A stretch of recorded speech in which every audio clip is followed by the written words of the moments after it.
उत्तर प्रदेश के पीलीभीत में बड़ा हादसा हुआ है। पीलीभीत के पुरानपुर इलाके में बस और पिकअप की जोरदार टक्कर हुई है, जिसमें 8 लोगों की मौत हो चुकी है और 32 लोग घायल हो चुके हैं। इस बात की जानकारी पीलीभीत के एसपी ने दी है। यह बस पुरानपुर खुटार हाईवे पर लखनऊ के केसरबाग डिपो की थी, जिसकी टक्कर पिकअप से हो गई और यह हादसा हो गया। सूचना पर एसपी जयप्रकाश समेत कई थानों की पुलिस मौके पर पहुंची। रेस्क्यू कर घायलों को बाहर निकाला गया। हालत गंभीर होने पर 10 लोगों को रेफर किया गया है। हादसा शनिवार सुबह 3 बजे पुरानपुर खुटार हाईवे पर हुआ। लखनऊ के केसरबाग डिपो की बस सवारियां लेकर पीलीभीत की ओर जा रही थी। रास्ते में सेहरामू उत्तरी के समीप बस और पिकअप की जोरदार टक्कर हो गई। हादसे के बाद बस अनियंत्रित होकर पलट गई। हादसे के बाद बस और पिकअप में सवार यात्रियों में चीख पुकार मच गई।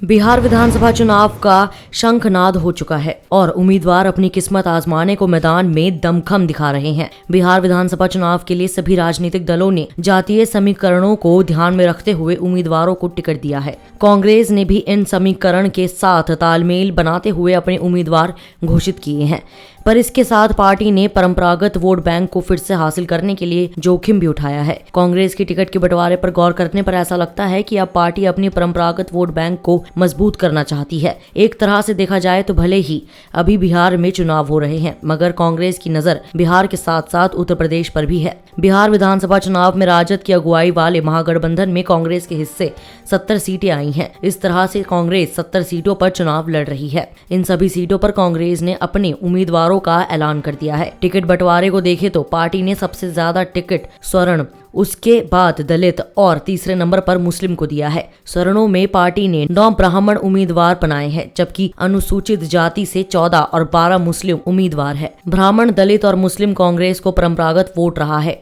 बता दें कि चुनाव में पार्टी इन मतदाताओं पर फोकस करेगी। भारतीय स्वास्थ्य अधिकारियों ने निर्णय लिया है कि कोविड-19 के इलाज में इस्तेमाल किए जा रहे प्रोटोकॉल की समीक्षा करेंगे। विश्व स्वास्थ्य संगठन के एक बड़े परीक्षण के आए परिणाम के बाद ये फैसला लिया गया है। पता चला है कि आमतौर पर इस्तेमाल किए जाने वाली दवाओं में से 4 को अस्पताल में भर्ती मरीजों में घातक परिणाम कम करने में कोई लाभ नहीं मिलता है। इनमें antiviral drug remdesivir, malaria drug hydroxychloroquine, एक एंटी-HIV संयोजन लोपिनावीर और रिटोनावीर और इम्यून मॉड्यूलेटरी इंटरफेरन शामिल है। इनमें से पहली 2 दवाएं कोरोना के मरीज के लिए लिखी जाती है।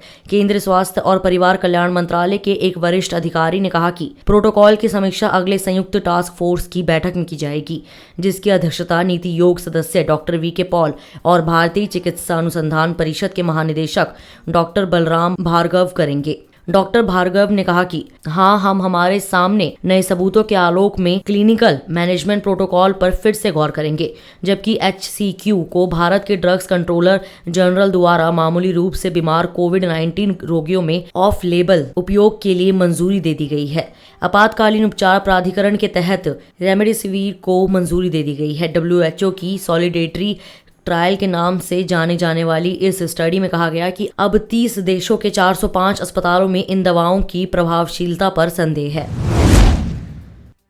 अजरबैजान के गांजा शहर पर हुए मिसाइल हमले में 5 लोगों की मौत हो चुकी है, जबकि 35 अन्य घायल हुए हैं। अजरबैजान के राष्ट्रपति कार्यालय के अधिकारी हिमकत हाजीएव ने शनिवार को ट्वीट कर यह जानकारी दी। हाजीएव ने ट्वीट किया, आर्मेनिया की ओर से किए गए मिसाइल हमलों में 5 नागरिकों की मौत हो चुकी है, जबकि 35 नागरिक घायल हो चुके हैं। आपातकालीन सेवाओं के कर्मचारी राहत एवं बचाव कार्यों में जुटे हुए हैं। आर्मेनियाओं का आतंकवाद और युद्ध अपराध लगातार जारी है। अजरबैजान के गांजा शहर पर हमला, 5 लोगों की मौत, 35 घायल। दरअसल आर्मेनिया और अजरबैजान की सेना के बीच 27 सितंबर से ही नागोर्नो काराबख क्षेत्र में एक इलाके पर कब्जे को लेकर हिंसक संघर्ष जारी है। इस संघर्ष में अब तक दोनों ओर से कई लोगों की मौत हो चुकी है। रूस की मध्यस्थता के बाद 10 अक्टूबर को दोनों ही देश युद्ध विराम लागू करने पर सहमत हो गए थे, लेकिन हिंसा दोबारा शुरू हो गई है।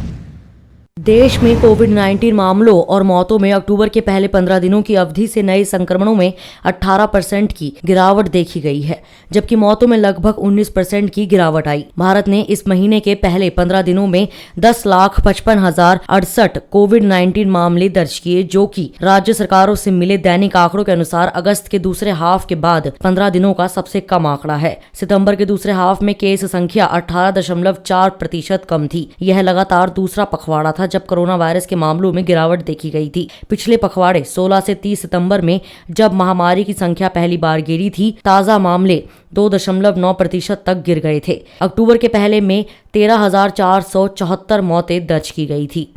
इस वीडियो में इतना ही। मैं कोमल, पंजाब केसरी, दिल्ली से। अगर आपको हमारी ये खबर जानकारी पूर्ण लगे तो हमारे फेसबुक पेज punjabkesari.com को लाइक करें, और अगर आप हमारी ये वीडियो यूट्यूब पर देख रहे हैं तो हमारे चैनल को सब्सक्राइब करना ना भूलें।